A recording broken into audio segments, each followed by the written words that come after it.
Terkadang dalam kehidupan bermasyarakat kita sering menjumpai adanya perjanjian hutang piutang yang dilakukan oleh dua pihak. Satu pihak sebagai kreditur atau si pemberi pinjaman dan pihak lain sebagai debitur atau pihak yang menerima pinjaman. Tentunya agar dapat menjamin hutang debitur terhadap kreditur itu dilunasi sesuai batas waktu yang ditentukan.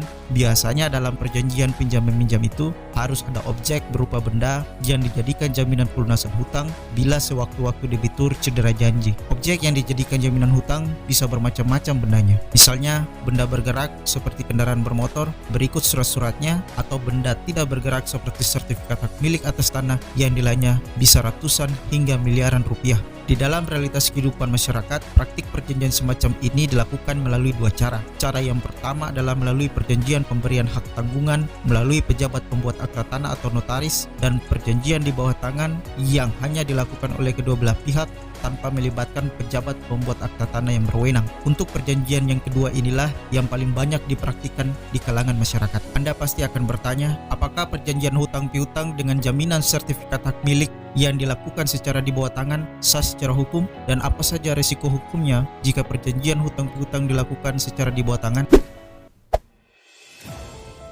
Perjanjian yang dilakukan secara di bawah tangan tetap dianggap sah sepanjang dilakukan menurut hukum perikatan yang berlaku. Sedangkan risiko hukum yang timbul apabila debitur tidak dapat melunasi hutangnya sesuai batas waktu yang telah disepakati adalah ketika kreditur akan melakukan eksekusi berupa penjualan atas bidang tanah yang sertifikat hak miliknya telah dijadikan jaminan hutang. Tegasnya, kreditur akan sangat sulit melakukan eksekusi terhadap sertifikat hak milik kepunyaan debitur jika sewaktu-waktu debitur cedera janji.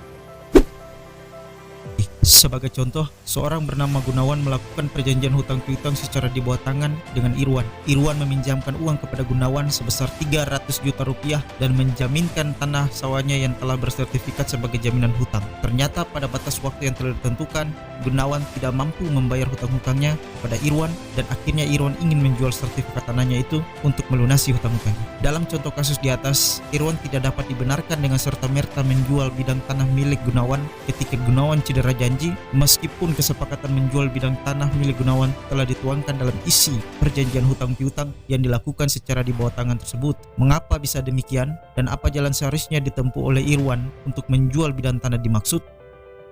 Dalam hukum tanah nasional, dikenal hak-hak perorangan atas tanah yang dapat berupa hak atas tanah dan hak jaminan atas tanah. Hak tanggungan sendiri merupakan penguasaan hak atas tanah, di mana dalam hak tanggungan kreditur memiliki kekuasaan atas tanah dan benda-benda yang berkaitan dengan tanah lainnya yang dijaminkan kepadanya oleh debitur. Tetapi tanah dan benda-benda terkait dengan tanah tersebut bukan untuk dimiliki secara pribadi, tetapi dijual untuk pelunasan hutang debitur yang wan prestasi atau cedera janji tersebut. Tata cara untuk pembebanan atau pemberian hak tanggungan terhadap objek hak tanggungan, yaitu tanah dan atau beserta benda-benda yang di atasnya, telah dijelaskan di dalam pasal 10 ayat 1 dan ayat 2 Undang-Undang tentang hak tanggungan, yang berbunyi pemberian hak tanggungan didahului dengan janji untuk memberikan hak tanggungan sebagai jaminan pelunasan hutang tertentu yang dituangkan di dalam dan merupakan bagian tak terpisahkan dari perjanjian hutang piutang yang bersangkutan atau perjanjian lainnya yang menimbulkan hutang tersebut. Pemberian hak tanggungan dilakukan dengan pembuatan akta pemberian hak tanggungan oleh pejabat pembuat akta tanah sesuai dengan peraturan perundang-undangan yang berlaku. Dalam contoh kasus perjanjian hutang piutang antara Gunawan dan Irwan, penjaminan sertifikat hak milik atas tanahnya ialah dilakukan dengan tanpa akta autentik atau tidak dibebankan akta pemberian hak tanggungan, melainkan penjaminan sertifikat hak milik atas tanahnya hanya berdasarkan perjanjian atau akta di bawah tangan yang mana tidak sesuai dengan prosedur yang telah diatur di dalam Undang-Undang Nomor 4 Tahun 1996 tentang hak tanggungan atas tanah beserta benda-benda yang berkaitan dengan tanah. Lalu, apakah jaminan sertifikat secara di bawah tangan tetap sah secara hukum? Suatu perjanjian dikatakan sah menurut hukum apabila telah memenuhi unsur-unsur sahnya perjanjian sebagaimana dimaksud dalam pasal 1320 KUH Perdata, yaitu yang pertama, harus ada kesepakatan para pihak yang melakukan perjanjian. Yang kedua, para pihak yang melakukan perjanjian harus cakap bertindak menurut hukum seperti para pihak yang mengadakan perjanjian telah dewasa atau bukan anak di bawah umur. Ketiga, perjanjian itu dilakukan karena suatu hal tertentu. Dan yang keempat, adanya suatu sebab yang halal. Apabila syarat tersebut telah dipenuhi dengan baik, maka perjanjian hutang piutang yang dilakukan secara di bawah tangan tetap sah menurut hukum. Bentuk perjanjian pada umumnya dilakukan secara tertulis dalam bentuk akta. Akta tersebut adalah akta yang dibuat secara di bawah tangan dan akta autentik. Kedua jenis perjanjian tertulis ini memiliki persamaan dan perbedaan baik dari sisi bentuk maupun kekuatan pembuktiannya. Ada persamaan akta autentik dan akta di bawah tangan, yaitu para pihak yang membuat perjanjian saling menandatangani.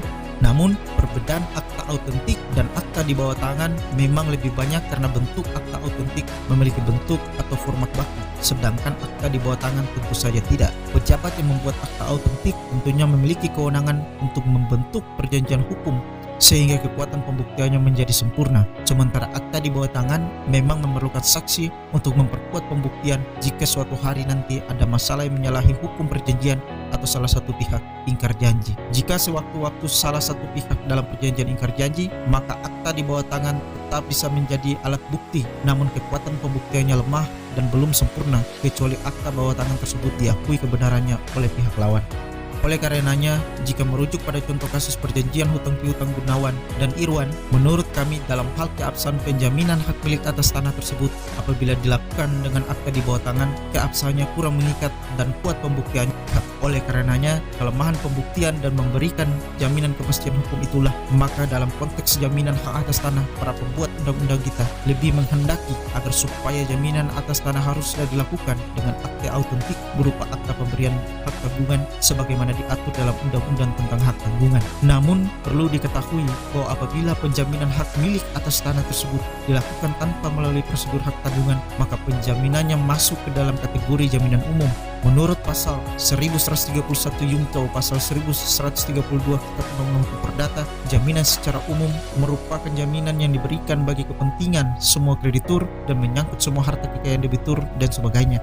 Artinya, benda jaminan tersebut tidak ditunjuk secara khusus dan tidak dimaksudkan untuk dimiliki secara pribadi untuk kreditur. Lalu kreditur mendapatkan hasil dari penjualan benda-benda yang dijual untuk pelunasan hutang tersebut yang diakibatkan oleh debitur yang cedera janji atau wan prestasi. Jadi jelas bahwa penjaminan hak milik atas tanah yang didasarkan pada akta di bawah tangan tersebut bisa saja dilakukan. Tegasnya, tanpa dibebankan jaminan khusus berupa hak tanggungan, penjaminan hak milik atas tanah tersebut tak dapat dilakukan. Jaminan tersebut masuk dalam kategori jaminan umum apabila penjaminan hak milik atas tanah tersebut dibebankan dengan hak tanggungan. Jika debitur wan prestasi, maka objek jaminan berupa hak milik atas tanah tersebut dapat langsung dilelang tanpa harus ada putusan pengadilan sebagaimana telah diatur dalam pasal 6 Undang-Undang Nomor 4 Tahun 1996 tentang hak tanggungan atas tanah beserta benda-benda yang berkaitan dengan tanah. Apabila tidak dibebankan hak tanggungan atau hanya berdasarkan pada akta di bawah tangan, maka apabila debitur wan prestasi, objek jaminan berupa hak milik atas tanah tersebut tidak dapat langsung dilelang, tetapi harus mendapatkan penetapan pengadilan terlebih dahulu untuk dilelang. Lelang yang dilakukan melalui pengadilan tersebut dinamakan lelang eksekusi. Tentunya di dalam teori dan praktik proses jaminan yang lebih memberikan kepastian hukum dan menghindari risiko apabila sewaktu-waktu debitur cedera janji adalah jaminan hutang piutang tersebut seharusnya diletakkan dalam perjanjian pemberian hak tanggungan agar lebih mudah pelaksanaan eksekusinya. Semoga penjelasan ini menjadi bermanfaat bagi Anda. Jika Anda memiliki informasi lain dan pertanyaan, silahkan dibagikan pada kolom komentar dan nantinya akan dijawab kembali dalam bentuk video berikutnya. Dan jika Anda menyukai video ini, jangan lupa untuk like dan subscribe.